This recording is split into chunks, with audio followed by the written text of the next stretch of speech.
I'll put up the agenda for you, Anita. Okay, great.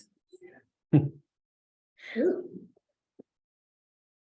Hi, everyone. Welcome to the April meeting, April 19th, Wednesday. It's 7:03 p.m. We're going to call this meeting to order. So first, we'll start with roll call.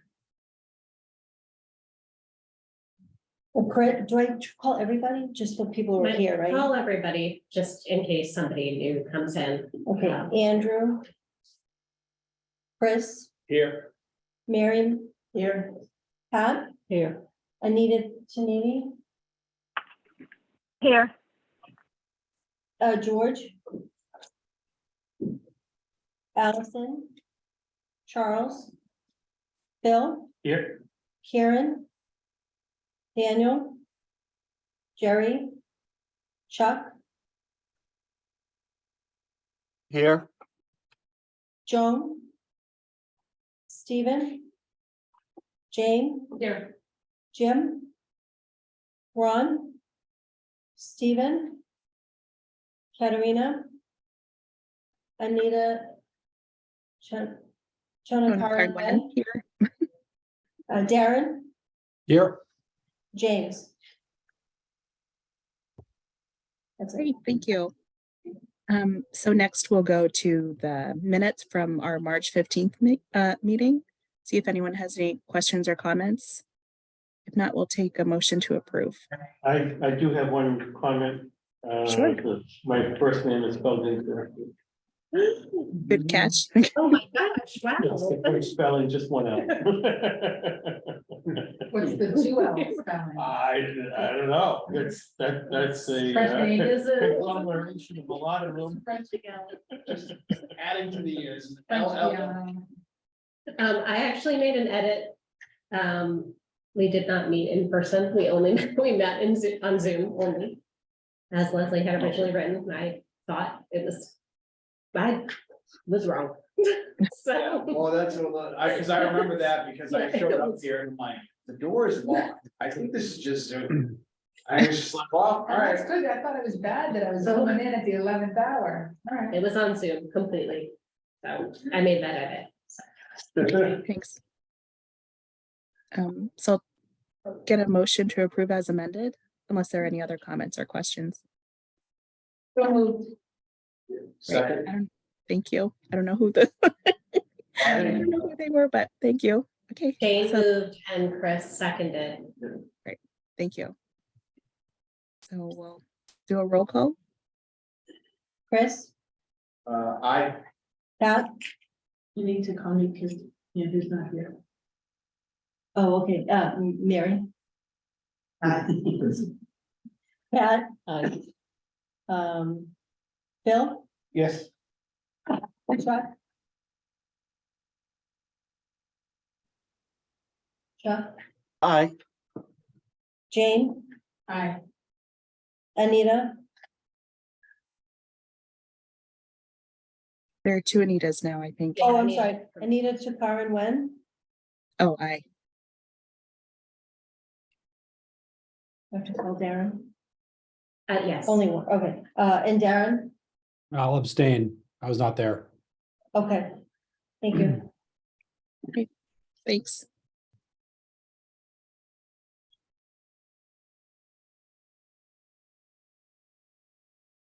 Thanks for handling all the screen sharing, Jenny. You're welcome. Sorry, I'm out of flow. Okay, So- can you see this? So next we'll move on to the financial report and warrant. All right, so first of all, I want to say welcome to two staff who are here, but I'll start with Sarah, who is joining us as our new finance and benefits manager. And Sarah is actually going to present this report. Jerry could not attend this evening, so any references to presenting checks to the council will not be occurring. But we will still present the financial report and warrant regardless. So Sarah, and I'll put it on the screen.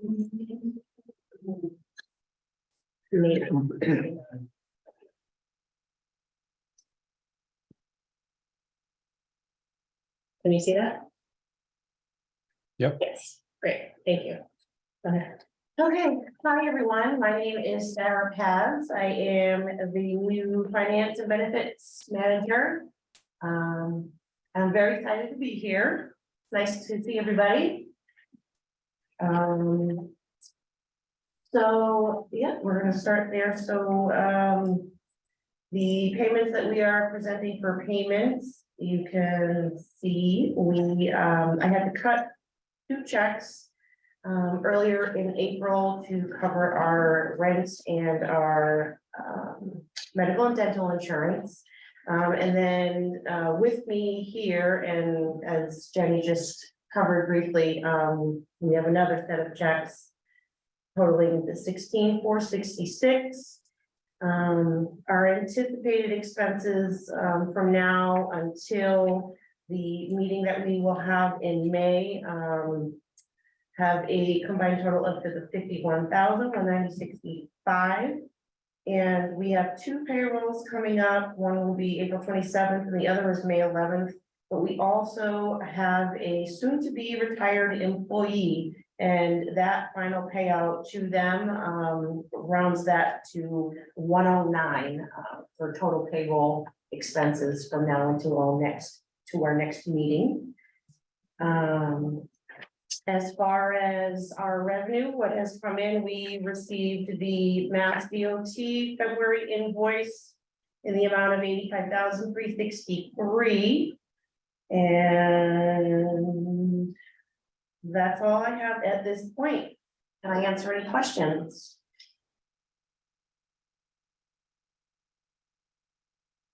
I have a question. Can we do, in the future, like a run rate on our spend?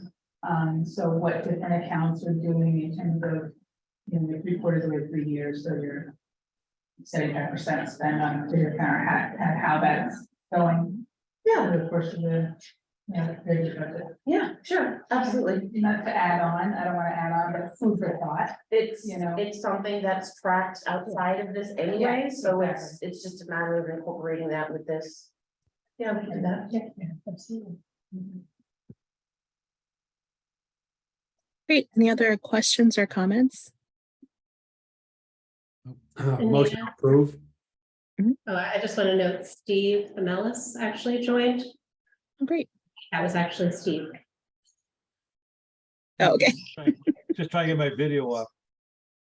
Hey, Steve. Well, thank you. Oops, go ahead. No, I was just saying hi to Steve, go on. Okay. Right. Hi, Well, everyone. great. Well, thank you very much for that rundown. You did a great job. Welcome to the team. We're glad to see you here. And I guess if there are no questions or comments, we'll take a vote. Do we get a motion yet to approve? Yeah, motion to approve. Second. Awesome. Seconded by Jane. Great. Thanks, Jenny. So we'll take a roll call. Chris, Oh, yes. Mary, Aye. Pat. Aye. Anita Tanini, Aye. Phil, Yes. Chuck, Aye. Stephen, Aye. Jane, Aye. Anita Chanakaran Wen, Aye. Darren. Aye. I'm gonna sign the checks tomorrow. Jerry, I don't know when we're going to be able to sync up with him, but as soon as we possibly can, yes. Because I can sign the checks. Oh, okay. I'm on all your bank We'll accounts. cover it when, at the end of the meeting. Thank you for that reminder. I'm gonna stop sharing.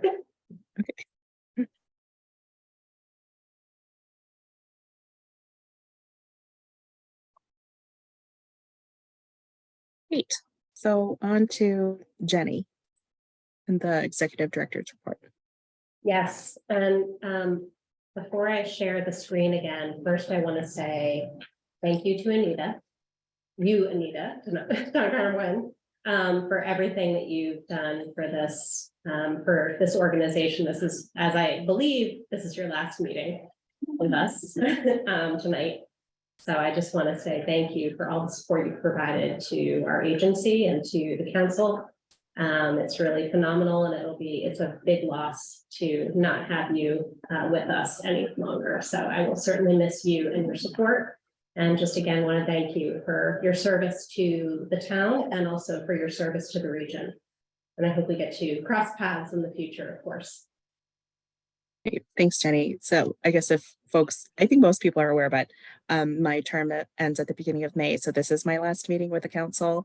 And so I just wanted to also thank everyone for all of your support and, just kind of new friendships and relationships and stuff that we've developed. I'm obviously still going to be around and I'm still going to be living in Westford. So I'll share my personal contact information after this meeting if you want to keep in touch. Thanks. We'll miss you, Anita. Thanks, Steve. Yeah, thanks, Anita. Thank you. Facebook. Facebook, that's right. Facebook, LinkedIn, I'm on all the social media platforms. Follow you everywhere. So with Anita leaving, we have another Anita joining from Chelmsford, who just joined the planning board, as I understand it. Is that correct? Or you're not just joining, you've been on the planning board, but you are our new designee from the planning board. I'm sorry. And so Correct, yes. yourself to us, please. So hello, everybody. Anita Tanini. As mentioned, I'm on the planning board of Chelmsford. I'm also on the FinCom and a town meeting rep. I've been very active the last 5 or 6 years, and I've been a resident of Chelmsford for 52 years. So I'm very familiar with this area. Welcome to you, Anita, and we'll find a time to catch up separately, of course. And then I just want to transition to other staff welcomes to Mike Ashola, who is on with us remotely. He is our new senior planner working in housing and land use. So Mike, would you like to say hello and introduce yourself, please? Oh, I can't hear you. You got the mute on there. Or just your mic might be different. Yeah, it's nice. Very nice.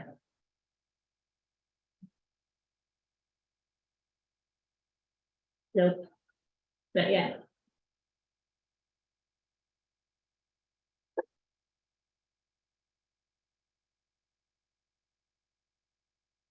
How about now? Can you hear me now? Yeah, you got it. Okay. I tried to have this nice, fancy microphone to make me sound good, and Fancy. Wow. didn't work. So, hi, yeah, Mike Ashola, senior planner.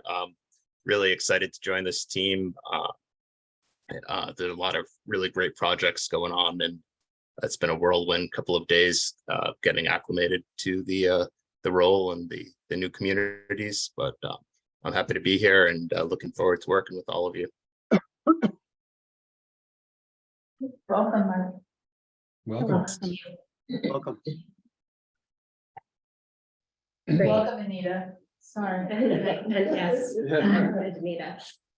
And then I also want to say he's not with us because he's on school vacation break, but Chris Curry, as you all know, is retiring from the agency. He has worked for NMCOG since 1989, and he is retiring on next Friday. So we are very sad to see him go, but we also wish him the best in retirement. We're going to have a little party for him here at the agency, and of course, if you are interested, please feel free to drop him a note and wish him your best as well.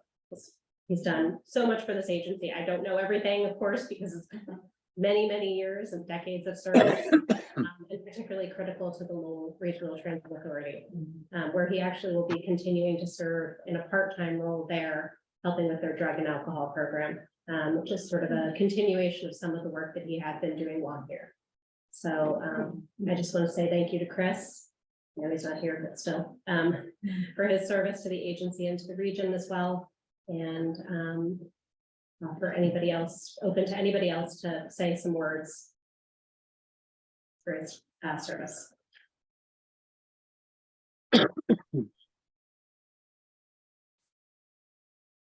They know, he's just overall good guy. Yeah. here that I've, that he's been here within the meetings, so. Yes. Andy. Okay, well, with that, I'll note that we are still actively hiring for 5 different positions right now. 3 of them are in different stages of an interview process with the personnel committee's input. And then 2 additional ones are, well, we reposted 3 of them to just get more applicants for one of those positions. But 3 of them, we're still actively looking for applicants, mostly in the transportation planner category. So with that, we do have some resumes received, but we're still trying to get more staff to help with a variety of different work in the transportation planning program, including the Safe Streets for All grant, which is the new grant that we received in partnership with the Merrimack Valley Planning Commission. And that particular grant is hasn't actually, we don't have a contract yet, so there's nothing imminent at this particular moment in time, but we want to be in a great position to be ready to go with that work and effort. So that's one of the positions that we're hiring for. The other position, as obviously now you know, with Chris Curry departing, we have a regional transit planner position open and hope to be able to fill that as quickly as possible because we did just sign the LRTA contract. And that, of course, is an important service that we provide to the LRTA, as well as part of our regular MassDOT UPWP transportation planning activities. So on my report, some things I just wanted to highlight. Just let me pull it up. I wanted to say, first of all, I think I mentioned this at our last meeting. It feels like I did. It feels like I'm always talking about Envision 2050, and if it feels that way to you, it's because we're still trying to put together a regional transportation plan, and it is a long process. I think we were talking about at our last meeting, the upcoming forum, which was held on March 22nd. There were 24 people in attendance, both in person and virtually at UMass Lowell. We got some great feedback as part of that meeting, and also feedback after the meeting about the experience, and the people were grateful for being able to contribute to recommendations to the plan. And I just want to thank Justin Howard and his team for the great work that they did pulling that together, and to Pat and other council members who attended, which helped to pull off a really great event. So thank you for that. I also want to note that in the transportation group, there's a number of activities that are going on that are part of our typical, our regular transportation planning activities. But of note, at the next NPO meeting, there will be a discussion about the Unified Planning Work, the UPWP Unified Planning Work Program for the next federal fiscal year. And Jessica Bullinger has been putting that together with Justin, as well as the tip that's proposed for the next 4 years. And that has some great work also put together by Shravanti and Justin. And then lastly, I want to note that with Chris and Jessica working together, and with Justin and Carlin as well, Carlin Andrus, they all pulled together the Title VI plan, which was ultimately endorsed by the NPO at their last meeting. There's other planning processes that are going on that if you have questions about them, I'm glad to answer any of your questions about the variety of transportation planning. One thing I wanted to mention, because I think somebody at one of our last council meetings mentioned or asked a question about ridership. And so I just wanted to, I was interested in this myself, is that ridership has really increased and continues to increase month over month. As we get further away from the pandemic, and also with weather conditions changing and other things changing, which is reflected in some of the numbers from the LRTA, which includes an increase of 33% in our fixed route ridership and 19% on the road runner. 2 other things of note include 2 requests for proposals that our agency has issued and is still in the process of looking at the proposals, or will be accepting the proposal soon. One of them is for the traffic counting program. As you may recall, this used to be a component of a person's position here working at the agency. We actually received 3 or 4 potentially proposals for traffic counting, so demonstrating that there's clearly interest and hopefully the price is right. Everybody knows what I mean, in a very positive way. Because that would be great if we can have a consultant providing these services to us. And of course, year over year, being able to do that work would also be very helpful to the agency and to the accurateness of our traffic counting and program. Which is an important service to the region because it helps us to understand the nature of different conditions and demand and traffic patterns as well. And then lastly, related to RFPs, the request for proposals for an office lease is finally posted, and we're anticipating proposals in May. And for that one, I have been in very active discussions with our landlord and definitely anticipate that they will provide us with a strong proposal. I'm not sure about the other potential candidates at this particular moment in time, but there's a lot of people evaluating it, and hopefully we will receive some strong alternatives potentially to weigh and consider. I want to commend and recognize also Chris Hayes, who has been working very diligently on the EDA CARES Act for probably as long as he's worked for the agency, for the last year and a half or more. And the EDA CARES Act is actually the CARES money predated the ARPA funds that everybody is familiar with, of course, and we all probably at some point at the local level received CARES funds as well.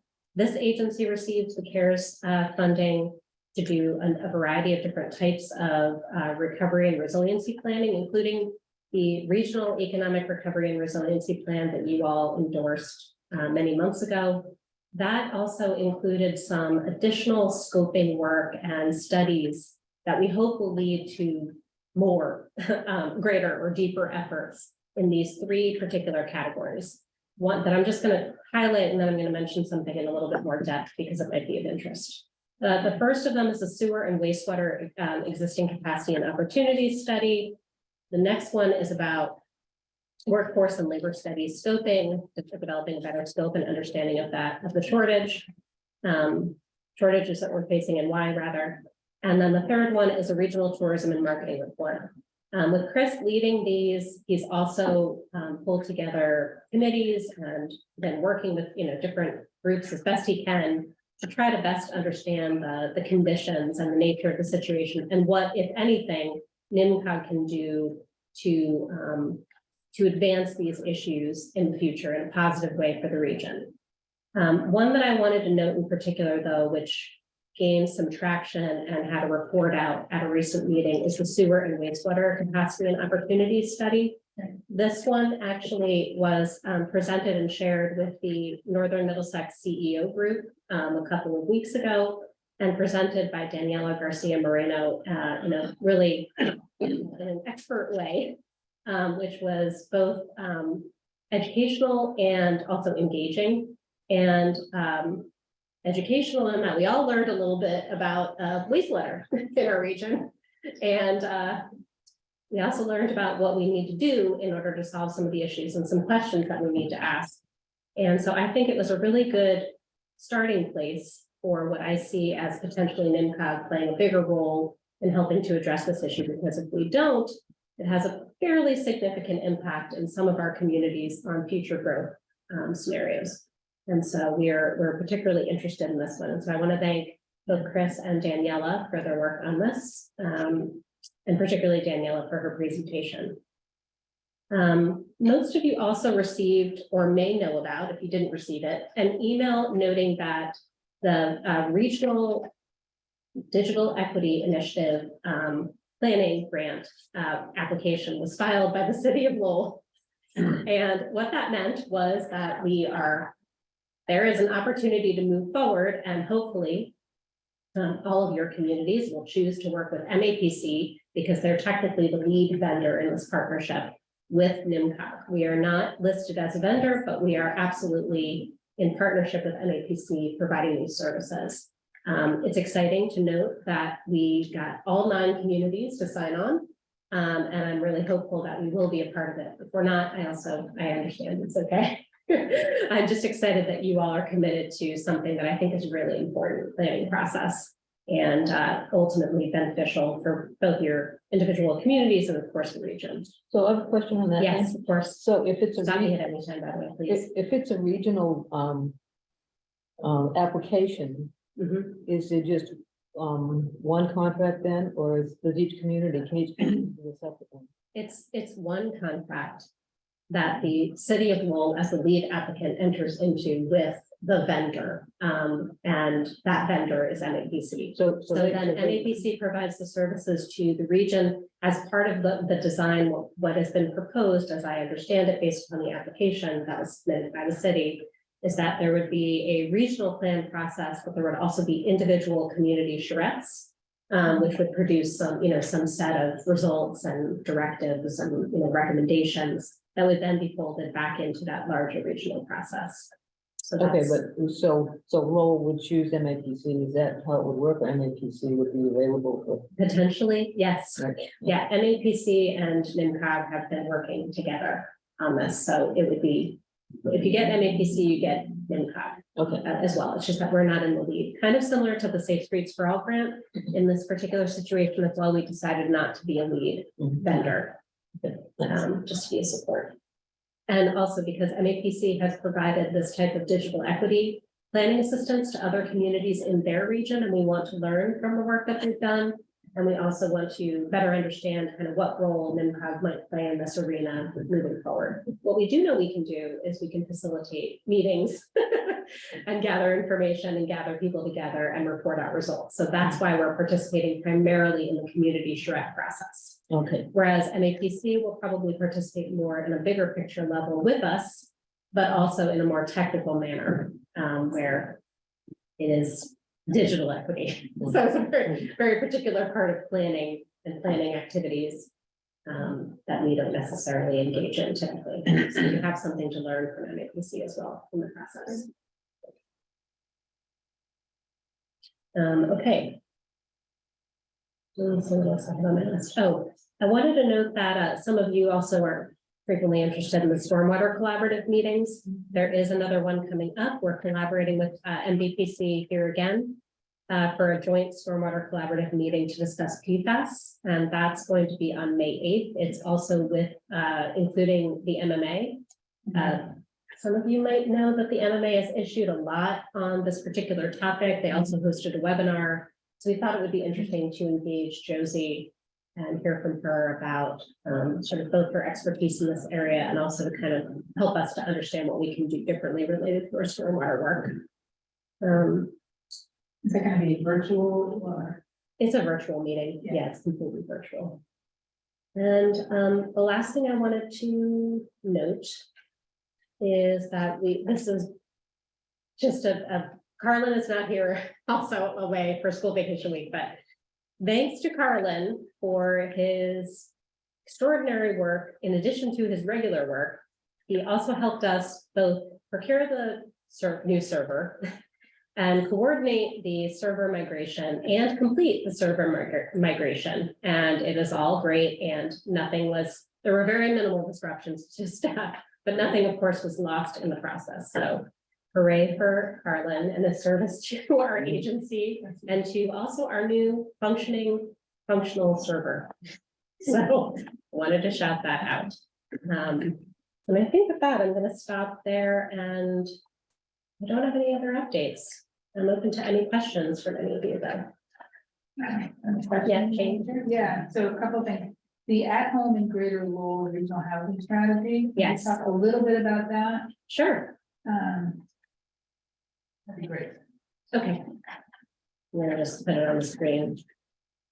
So this is what we're calling the regional housing strategy. This is something that when I first started, the main thing that I heard from every one of our communities was the importance of housing. Of course, this meant something different to everybody.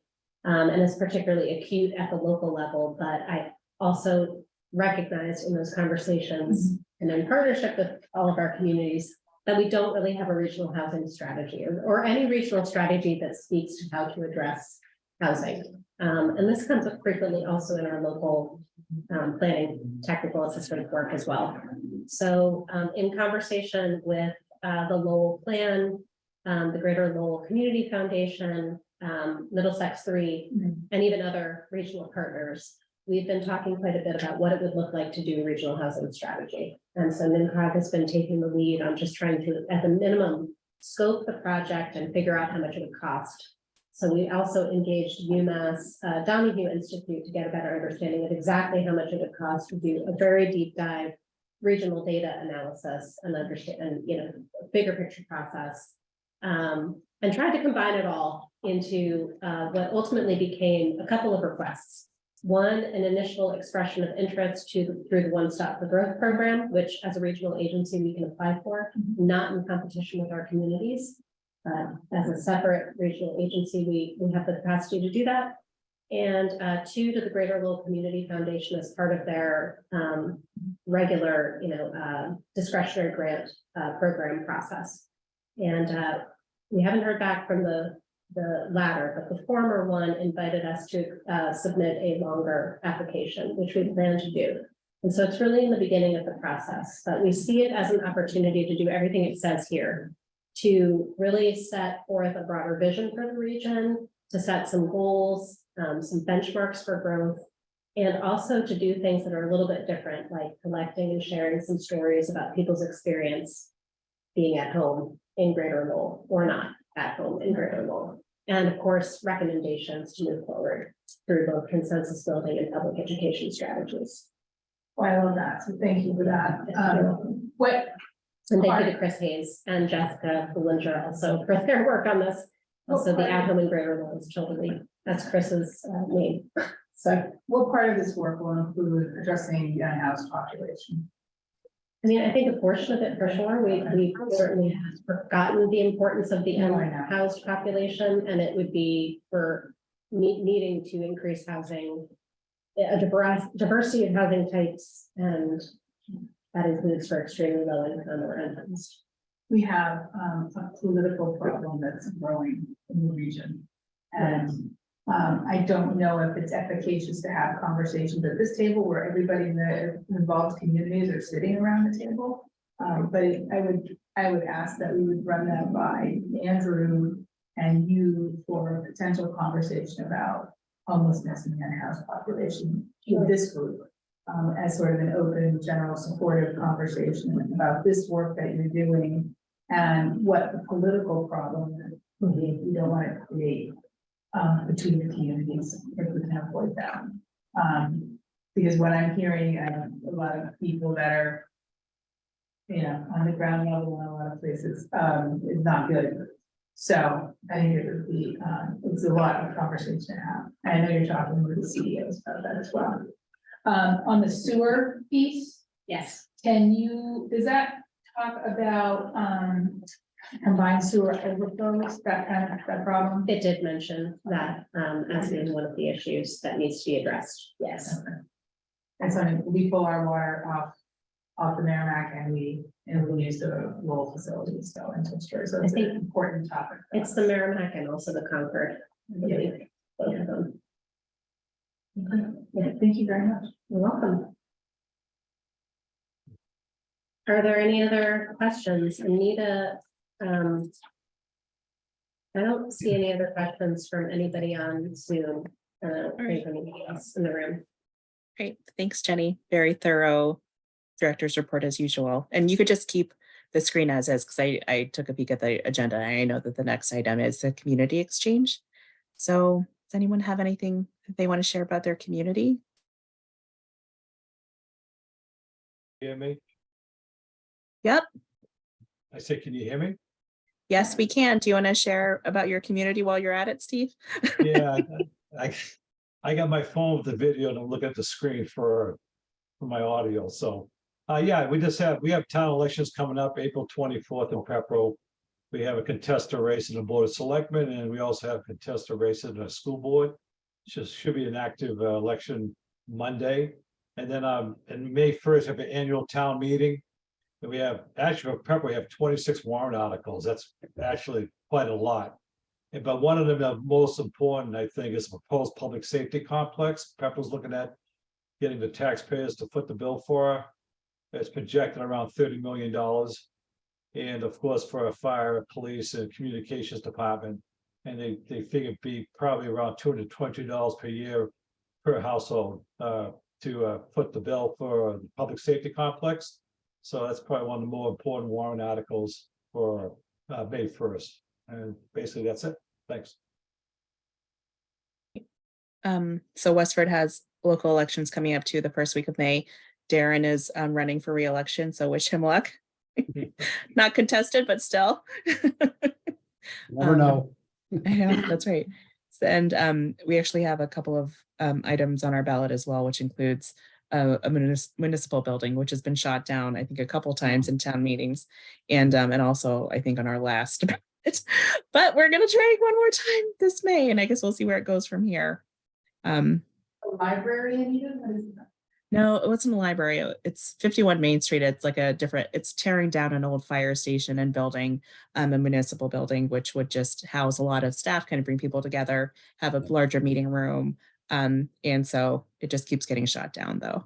But we seem to be very persistent with keeping it on the ballot and the warrant. So I don't know where it's going to go after this though.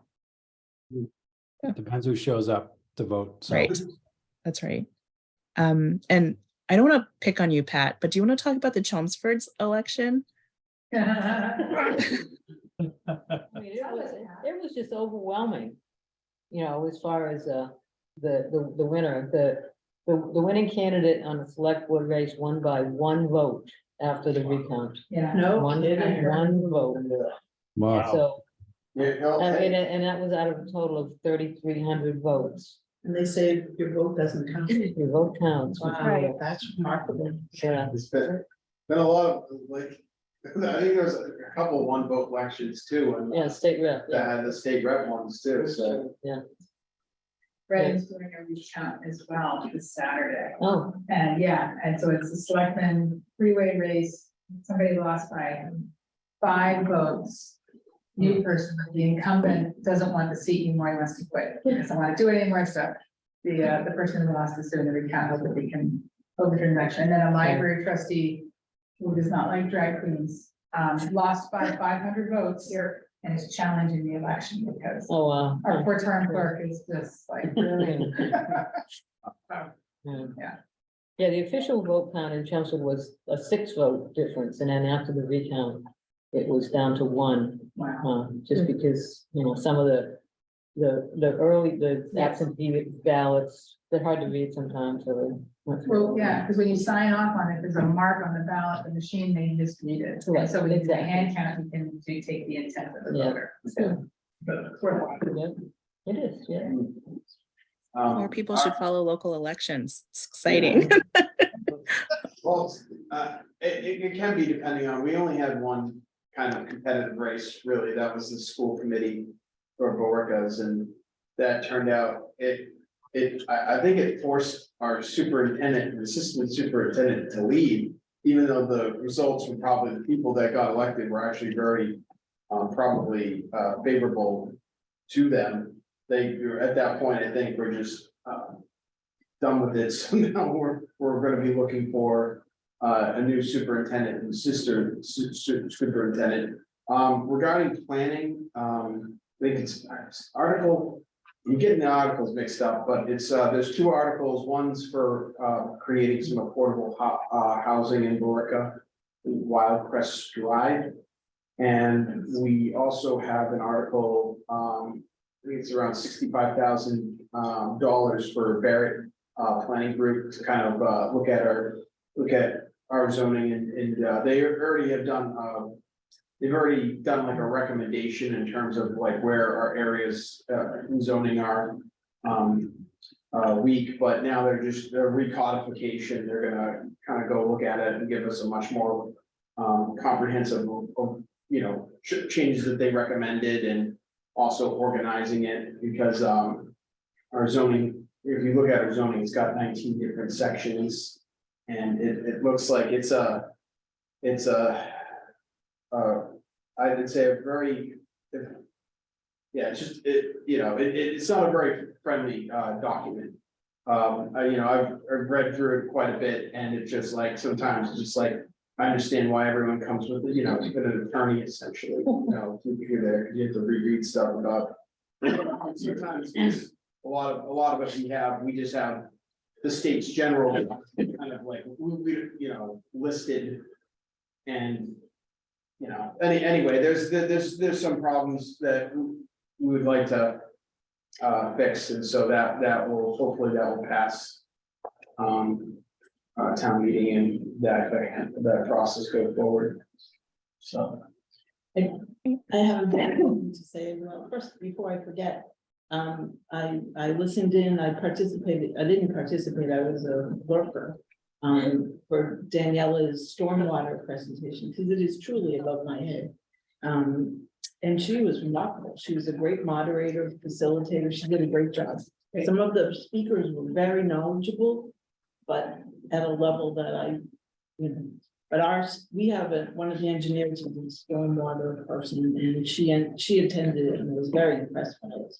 That's good. But on the topic of our election, I have a little bit of a different view from Chris.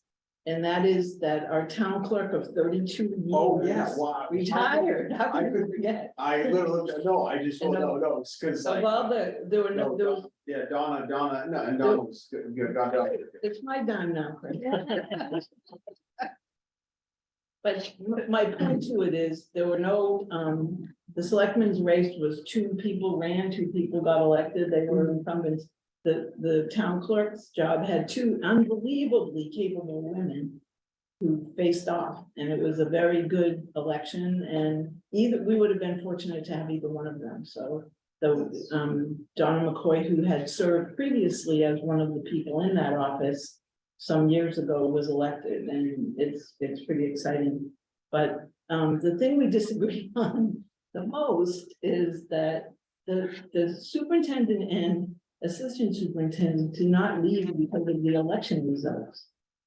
It's been a tough couple of years. It started with COVID. It didn't help, it wasn't the election results, they left before that, what I'm saying is. Exactly, they left before that.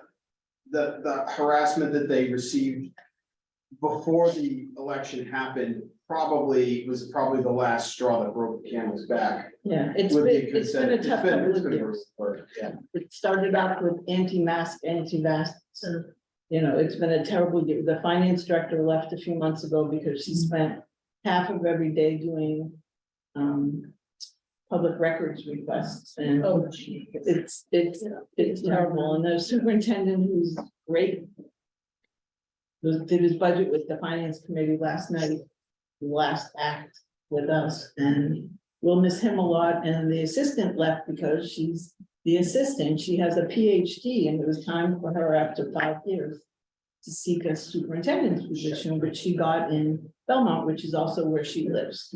So none of that minimizes the fact that we have 3 high-quality people who are leaving.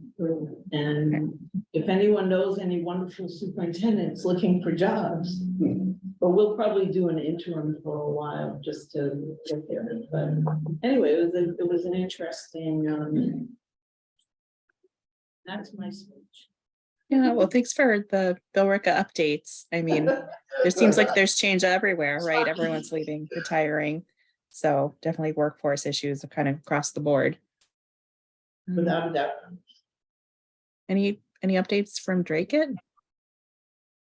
None that I care to talk about. Okay, just thought I'd pick on you too, so it wasn't just Pat. Okay, so I think the next agenda item is just reminders and announcements. So our next meeting is May 17th at 7 p.m. Are there any other announcements that we wanted to make other than the next meeting date? No. I don't have any other announcements. Okay. And no other business. Oh, yeah, go ahead. Yeah, thank you, Madam Chair. Is there an appetite from you, Jen, to do a summer social with the school? Sure. I like that very much. I just think, Okay. I think it's great when we all kind of get together and have an opportunity for something like that, so. An informal summer social at Anita's house would be great. Sure. I don't have to go out, this is, yeah, it'll be great. That's a great idea. I missed the Christmas thing we didn't do. So it's always a nice social evening. Oh, yeah. So Jerry was playing the Yeah. piano. we needed That's- the piano. Playing his air Post-meeting air drinks. pianos. We did have Yes. post-meeting drinks. Yeah. When they. which We was- did, that was fun. yes. I remember that. I didn't go to it, but I remember On the meeting minutes there. Nobody taking minutes to keep. Thank you. Yeah, it's good stuff in the summertime. Yes, that was. Great idea, Jane. This feels like an August meeting. I mean, it's like a smaller group today. and everything. Mhm. But if there's nothing else, I guess I'll take a motion to adjourn. Most to adjourn. Thank you, Second. Steve.